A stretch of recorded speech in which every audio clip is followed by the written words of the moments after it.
સાંતલપુર ખાતે મીઠું ભરીને આવતા ઓવરલોડ ડમ્પરોના કારણે લોકો બન્યા પરેશાન. અકસ્માતની ભીતિ તંત્ર દ્વારા ક્યારે કરાશે કાર્યવાહી?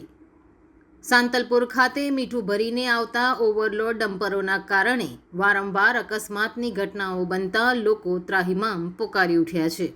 ત્યારે પાટણ આરટીઓના આશીર્વાદથી ઓવરલોડ ડમ્પરો ચાલે છે કે કેમ તેવું લોકમુખે ચર્ચાઈ રહ્યું છે. પાટણ જિલ્લાના સાંતલપુર ખાતે અલગ અલગ મીઠાની ફેક્ટરીઓ આવેલી છે. તેની અંદર બનાસકાંઠાના બોરુ ગામથી સતત દિવસ દરમિયાન અને રાત્રે ઓવરલોડ ભરીને મીઠાના ડમ્પરો ચાલતા હોય છે. તેના કારણે રોડ ઉપર મીઠાવાળું પાણી ઢોળાવાના કારણે ચિકાસ જામી જતી હોય છે અને તેના કારણે વારંવાર અકસ્માતની ઘટનાઓ બને છે. તો અકસ્માતની ઘટનામાં કેટલાક લોકો તો મોતને ભેટી ચૂક્યા છે. ત્યારે પાટણ આરટીઓની મીઠી નજર હેઠળ ઓવરલોડ મીઠાના ડમ્પરો બોરુ ગામથી સિંઘાડાથી સાંતલપુર સુધી પહોંચે છે કે શું તેવું લોકમુખે ચર્ચાઈ રહ્યું છે. સાંતલપુરમાં અકસ્માતની ઘટનાઓ બનતી રહે છે, છતાંય તંત્ર દ્વારા કોઈ કાર્યવાહી નહીં થતાં લોકોમાં ભારે રોષ જોવા મળી રહ્યો છે.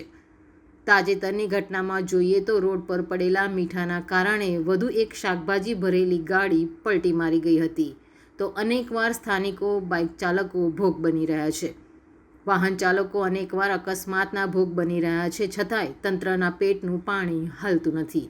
ત્યારે આવામાં તંત્રની લાપરવાહી કે પછી આ ઓવરલોડ ચાલતા ડમ્પરો પર આરટીઓ કે સ્થાનિક પોલીસના આશીર્વાદ તે એક પ્રશ્ન ઊભો થઈ રહ્યો છે.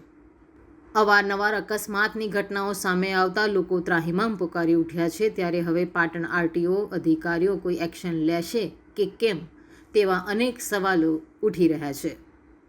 એક બોરોથી સાંતલપુર મીઠું આવે છે, ફૂલ ઓવરલોડ ગાડીમાં આવે છે મીઠું. પાછળ કોઈ મેન્યુ બીજું મારતા નથી, મીઠું વહે છે. એના કારણથી રોડ બહુ ચિકાસવાળો થાય છે. એના કારણથી આજે મેં બ્રેક મારી એટલે આખી ગાડી મારી ફરીથી પલટી મારી ગઈ. આજે મારે જીવના જોખમમાંથી હું નીકળ્યો છું. આજે સાંતલપુર તાલુકામાં 3 ગાડી પલટી મારી હતી, એક બાઇક પલટી મારી ગયું. એના કારણથી ગાડી પલટી મારી ગઈ છે. આજે કોઈ કે કોઈ કાર્યવાહી કરતું નથી. નથી પોલીસ સ્ટેશનથી કોઈ કહેતું કે નથી આરટીઓવાળા ઓવરલોડ ગાડી ભરીને આવે તો કાંઈ કશું કહેતા નથી. રિપોર્ટ અનિલ રામાનુજ સાથે સંજીવ રાજપૂત, TV9 ગુજરાત, રાધનપુર, પાટણ. જોતા રહો TV9 ગુજરાત, નિર્ભય, નિષ્પક્ષ, નિરંતર.